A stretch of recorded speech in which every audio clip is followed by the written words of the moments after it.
So it's all to play for still. I think so. Do you want to bet against us?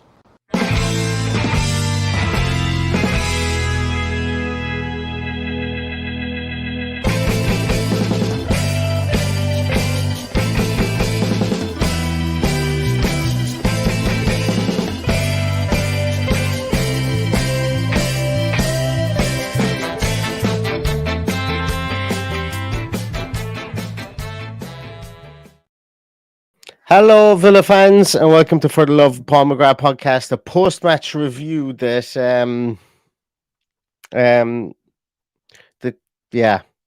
I think that's how I describe it. Sorry, I thought something would come to me the second that I said post-match review, but it didn't. Aston Villa 2, Leicester 4. 4 goals that would be probably best described as gifts, I think, for Leicester today.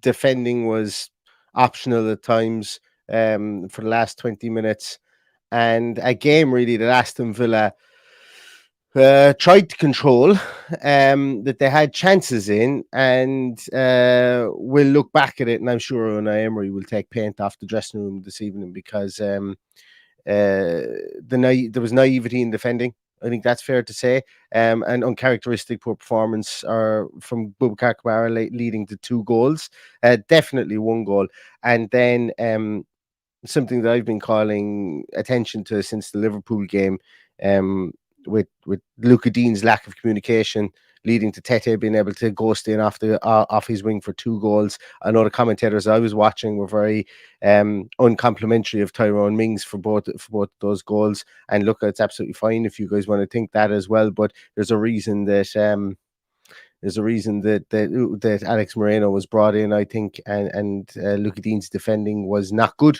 for both of those goals. And the communication, I think, wasn't good from both of those goals. And we lose 4-2. In a game that we would have earmarked. And as we said before, just like I said before, we're not going to concede an awful lot and we're not going to score an awful lot. How wrong was I? But yeah, 4-2 is not a good scoreline to have coming into this game or coming away from this game, because it was a game that we could have won only for individual lapses of error. And as I say, all around, I think just poor defending. Paddy is here. I'm going to bring Paddy in. Paddy, talk to me. Not sure what to say. I'm bitterly disappointed that we conceded 4 goals against that team because they are particularly poor. We played them off the park for most of the game, but the one thing that has been our strong point since Emery came in let us down, and that was our defending. From those two sitting in front of the back four, can't fault Douglas Luiz, but Boubacar Kamara looked like he was elsewhere today. He wasn't switched on. It was definitely his worst game. And look, I'm not going to go in on him because, you know, we can all have bad days. But yeah, it's ultimately cost us. I don't know where to start. You could literally pick any player, and with the exception of Emi Martinez, because there was very little he could have done about any of the goals. I think you could point a finger at everybody except for maybe Ashley Young. You know, I thought Leon Bailey was missing in action. I thought we were very toothless in the first half, despite the fact we scored goals and went ahead. But we conceded straight after scoring both of the goals. It's just so frustrating. It's just everything flies against what Unai Emery has done since he came in. Look, we could have went to 3-1, I think, just before they scored the second equaliser as well, and that could have been a whole different story. Bailey had a chance too, but again, he was 5 yards off where he should have been, just tapping that ball home. In the end, he had to take a touch and then couldn't get anything on it. So he wasn't at the races. I think I sent you a message at half-time. I would have taken Dean off at half-time and I would have taken Bailey off at half-time. He did half of it. He should have done the other half. Bailey staying on for that length of time, there's no justification in it. Going back to what I said to you, there's no pressure on him now. John Duran isn't ready. He's still a young guy. He's still going to take a while to get used to this Premier League. So there's absolutely no pressure on Leon Bailey at the moment. That position is his. Although I thought Coutinho did very well when he came on. I thought he buzzed around the place and looked like he really gave a shit. which is the complete opposite to what I thought of Leon Bailey. I thought he wasn't up for the fight today. I thought he was. When you look at that young 20-year-old player playing left back, he looked like he'd been he playing. was very good. He knew He looked like he'd been gave it. playing the game for 15 years and was Paolo Maldini in there. That's not what Bailey should be doing. He should did be running. excellent up against one-on-ones. If you want to teach a young fella how to defend one-on-ones, and I know Bailey ran straight at him in a couple of occasions, but there was other times I thought in the first half he did everything right. Now that's not saying that's not excusing Bailey. I did think Bailey was. I thought there was times he was, that he was going through the motions as well. But that guy, that Christensen, I even tweeted about it. He's a player. He's a really good fullback. I thought I saw some really good stuff from him technically. Despite the fact that he was good, what was he doing? Showing him so much of the ball. Yeah, Literally showing him the absolutely. ball the whole game. Yeah. It just begs belief that a man can have that much pace and seems to be completely one-paced on the ball around the box. Yeah. He's like, and I thought in the second half we might have invited them on and try and hit them at the break. Didn't happen. They just sat back in there and went, right, come on, give us everything you got, and just nothing would fall for us in the second half. Absolutely nothing. You can't fall the effort in the final third of the pitch. It's all about defence today. We just didn't have it. Thought Moreno gave us so much in the second half. So much he gave us in the second half going forward, but then again gets cut out for the goal and just not dealing with the ball, simply tried to tangle himself up in blocking in taking the ball down when the correct option may have been to stoop his head and head it away, or hit it first time on the volley and just dump the bloody thing. But look, finding positives, against. I do think another day we win that game 4 or 5-0. That's the positive. Yeah, and the positives for me are, I think we did some pretty good things in attack, as you say, but it's like, once again, we're kind of going back to a consistent performance throughout the three phases of play, or throughout the three areas of the field. I thought Douglas Luiz was pretty okay today. I thought Buendia was good today. I thought Coutinho was good when he came on. I thought he was actually really good when he came on, and like that goal, I'm going to be honest, that I'm going to turn it to Paddy for a minute. I think the goal that Coutinho is ruled out for, I think that's given if that's another team, and because I know Douglas Luiz was offside. I just don't like. Anyway, we go. What a finish, by the way, by Coutinho. But the big thing for me there was that we've, like I talked about. I've spoken about it before. There will be open heart surgery on this defense. And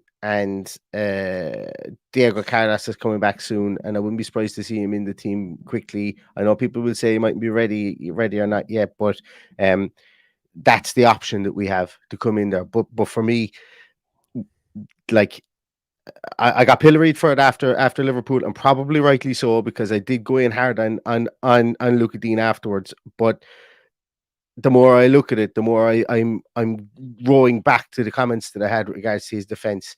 He's not a very good defender, and he's not a very good communicator. When Tete just ghosted in past him twice, he had to look for his man a couple of times as well, and he got lucky in other instances. Very good going forward, but he has been suspect at defense, specifically when we play that higher line. And what I saw from him today was very reminiscent to how Salah played him for Liverpool as well. Salah did an awful lot of those things. And if we go back to the Liverpool game, Luka Dean keeps the ball in play for who got the goal? When was it? Wasn't Van Dijk, was it? Did Van Dijk get a goal against us? That one that came back, and it was a defender, a centre half, who slashes at it and it goes into the back of the net. And Salah's first goal, Luka Dean plays him on, and Luka Dean loses him in the run again.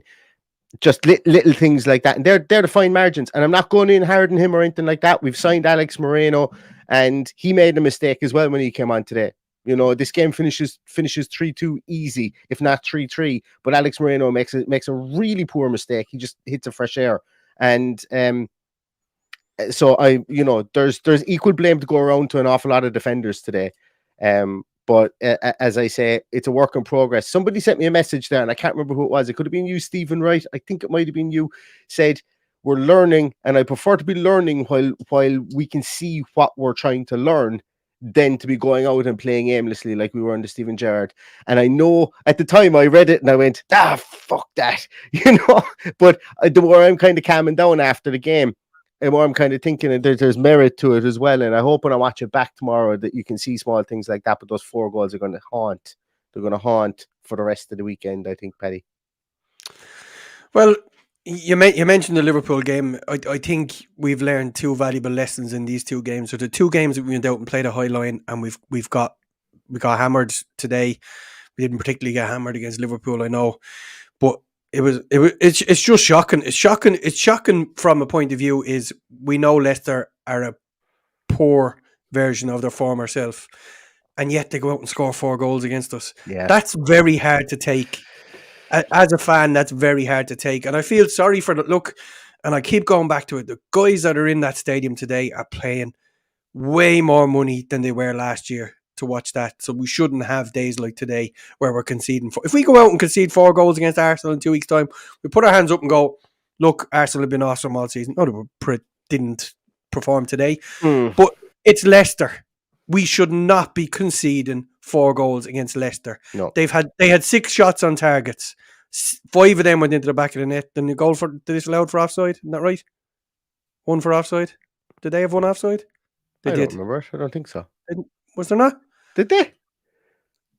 My stream was when in the second half or the first half? In the first half. My stream was choppy in the first half. Yeah. The only shot that 100% legal stream. I mean. The only shot that Martinez had to say was right at the end to Harvey Barnes, went straight down his throat. Everything else is just shocking. On another day, Ollie Watkins takes 1 touch too many there, and should have put his laces through it.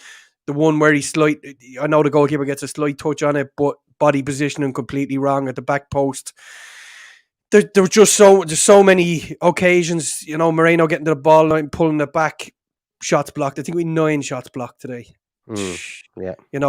Hard to take. Thought the referee was poor. He let them kick the ball away twice. He left the fella lying on the ground with a head injury and yet stopped the game for one that wasn't a head injury. And I'm not so sure Kamara wasn't fouled for the second goal. I thought he was fouled for the second goal as well. I'm not so sure he wasn't fouled for the second goal. Yeah, I expected VAR to have a look at it. I think he was clipped. And look, we're trying to get the games by any means necessary, and watching it on a dodgy stream from China isn't exactly ideal for anybody. But the replays didn't exactly show anything that I wanted to watch back, because I felt, even there was no lines drawn for Douglas Luiz. Maybe.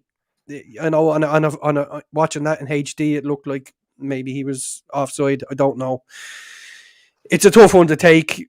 I'm absolutely not going in on the referee over the result. I just thought no. He left Buendia in a heap with a head injury and played on, and they did ultimately score from that passage of play. I know there was a stoppage in between for a free kick, but they did score from it. I thought it was a free kick on Buendia. So there's a lot of ifs, buts, and maybes, but I think that referee is particularly poor. And I don't know what it is about Premier League referees. Are they just given FIFA badges? Because I'm sorry, if time wasting is time wasting at any period of the game, they kicked the ball away in front of the linesman and they did nothing. Not rules are rules, laws are laws. Abide by the fucking laws and give the free kick, give the yellow cards when they're supposed to be. He wouldn't allow a free kick. Twice he stopped us taking a quick free kick so he could write down who was booked. Get a fucking life, man. Get on with the game. We're behind. We're trying to get onto it. I just thought he was poor. Anyway, he's not the reason we lost today. No, he's not. We beat ourselves today. Absolutely 100% beat ourselves today. I said it when we wound up the transfer window. There's no pressure on some players out there. 2 centre, but Konza, okay, wasn't too bad.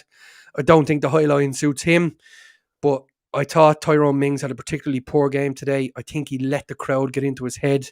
All I could hear was the Leicester crowd slagging him all throughout the first half. Yeah. And I'm sorry, but he needs to get a coach in there who can help him deal with that kind of stuff, because when that happens, I think he goes missing and makes fundamental errors which cost us, and it happened today. Yeah, I still stand by my synopsis that I don't think Luca Dean helped him with either of those two goals either. I Well, actually, well, I'm 100% he didn't blaming Luke. for the, I'm blaming yeah, Luca Dean for the first one, 100%, and the second one, Luca Dean is not talking to anybody, and he's a clear line of sight to it for Iheanacho's exactly. goal. I thought Not Luke. for Iheanacho's, for I Tete's goal. didn't think Luca Dean had time to even try and translate that to Tyrone Mings. He should have went with him himself. That's Yeah, what I felt. absolutely. Yeah, I'd actually put that fully on his head, that yeah. goal. But anyway, Mm. as I said, he should have been hooked at half time, and I was delighted he was. Bailey should have went with him. I think other than that, who do you bring on for Tyrone Mings if he's having an off day? Kamara, as we said, That's it. Kamara. I think you made an example of Kamara. He took taking him off, saying, you might have been our Rolls Royce for so many games, but you were poor today, so we took you off. Mm. I think the only solution here tonight, Neil, is to go and get drunk and celebrate Ireland winning the rugby game. I think that's all I can do. We've a bank holiday here in Ireland as well, by the way. Do you know what? The Irish government were fair sound to us here in Ireland. They gave us we've a new bank holiday this year, and I keep on forgetting about it. I'll be honest with you, Paddy. I just remembered right there again because I've forgotten about it about 10 times this week already. So we've Monday off, and I'm going to hold my powder, and maybe I might go for a drink or two tomorrow because there's just too much good sport on today. I don't want to be wasting watching sport with and not remembering it in the morning, Paddy. So I'm going to go and sit down and watch other types of sport for the rest of the night, and then we'll see what tomorrow brings. But before we finish up, I was talking about going back on the fags. So if you've been off the fags for a month, stay off the fags. Stay off them. Absolutely, man. You're stronger than our defense. Stay off the fucking 100%. Stay off. You can do it. Stay with it. Look, for anybody listening to this in the podcast that isn't from Ireland, it's cigarettes. It's cigarettes. Right. But anyway, I just had to clarify that because that's in the UK. They must do they? I'm just thinking about anyone anywhere else in the world. There is no other connotation from that. We don't even know where it comes from. It's completely unconnected in any way, shape, or form. But so stay off the cigarettes, really. Stay off the cigarettes. Stay off the cigarettes. 30 seconds, Neil. Exactly. Oh yeah. Noel, you're in. Noel, our good old friend Noel is in the Aston Social at the moment. Noel, I got to be honest with you. I love your company 95% of the time, but I tell you, you're probably spitting fire after being at that game today, Noel. So go away and enjoy yourself for the rest of the evening. There he is in with Karen inside the Aston Social. But no, I think at the end of the day, let's kind of sum it up in some way, shape, or form, because and I'm going to come back to that from Stephen Wright. I think Stephen Wright did text me it. Learning, we saw a team who were learning today and made mistakes, and you learn how to not make mistakes. I think we've unlocked. Albeit, we unlocked more going forward today because we've created the amount of chances we did. Yes, they didn't go in and we had 9 shots blocked and all this, everything that happened. But I prefer to be making chances than to be relying on the one chance for us to get games. Now it's going to be very much a case of we've got Man City and Arsenal coming up. If we've even like a defensive performance is even 10% like we had today, like Unai Emery won't let that happen. We're going to go back to our 6 at the back. I was surprised we didn't do it at times today as well. Even though we were trying to invite them on, I could understand that. And we owned the ball. We had something like 62% of the ball. But I do want to say that the more I think about that message that was sent to me, the more I'm beginning to think, yes, if this was under Steven Gerrard after a year of having a manager in, and I'm not making excuses because there were individual errors, I would be here spitting feathers and we would have an awful lot of expletives. I can see the learning that's going on there, but you'll only get so many passes for learning. We can't have this happen again. Arguably, it's twice since that the players have done this in the Liverpool game and in this game. They've played the high line, they've been caught with simple balls in the back and lack of communication, and that can't happen. No, it's not going to suit the clientele. We can't do it. I also want to mention Jacob Ramsey was missing in action today because I've been accused of giving him a free pass, and I absolutely am not giving him a free pass. He was right to take him off at halftime. The only thing, someone mentioned it in the comment, the only thing I can remember him doing, I think him and Watkins took the ball off each other in the box at one stage. Yeah, that's about it. That was Yeah. weird looking, wasn't it? Yeah. But look, bad day at the office. Yes. Weekend ruined. Really pissed off. I'm going to the pub and I'm going to forget about it, I hope. And yeah, better days are coming. I'm very apprehensive now because I'm going to Man City next week, and I'm just so worried about what they're potentially going to do to us. The only good thing is we've lured them into a false sense of security. Look, like we did the last time. Remember when we played them that we can hit them on the exactly. break. Yeah. Was it Crystal Palace that absolutely dismantled us? And we were all going, oh my God, Man City are going to put nine. Erling Haaland is going to score 21 goals against us, and then we ended up with that one all draw. And as I say, hopefully we did lure them into a false sense of security. I don't think so though.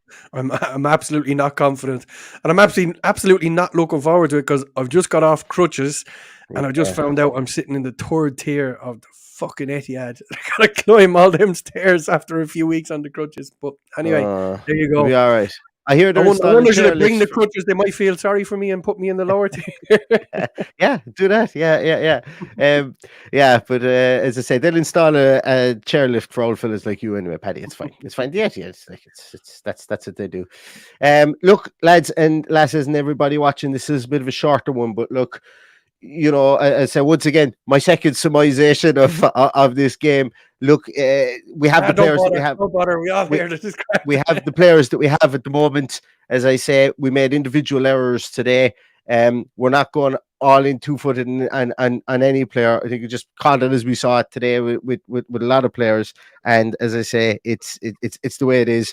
And nobody wanted that result. Nobody expected that result. I certainly didn't see us conceding 4. I thought if we were going to lose, it might be on a 1-0 or a 2-1. But it's going to be frustrating. I think it's going to be it's going to be a frustrating few days thinking back on that. But as Paddy says there, we've Man City to look forward to next weekend. So look, everybody. Sorry we couldn't do more to try and take the dust off this one. Apologize for it. No, I know, but you know what, Paddy? All we can try and do is call it like it is and try and lighten the mood a little bit. And I hope we've done that for people. As I say, that's one of the things. The DMs that we get is like, listen, lads, I know we didn't have, I know we didn't have the best performance, or I know we had a good performance or whatever. Coming on sometimes hearing somebody just kind of spout stuff down through a microphone, we might have hit the same thoughts that somebody else had or whatever. We might get somebody thinking, and that's what it really is, because everybody's going to replay those 4 goals over their head definitely for the rest of the day today, and as I say, it's hopefully that's something that you guys have found today. But anyway, we're going to leave you go, and thanks so much, everybody. Thanks again to Matt Halloran. Jesus, I forgot, and thanks to someone else there, Patrick Hopkinson. Really appreciate that.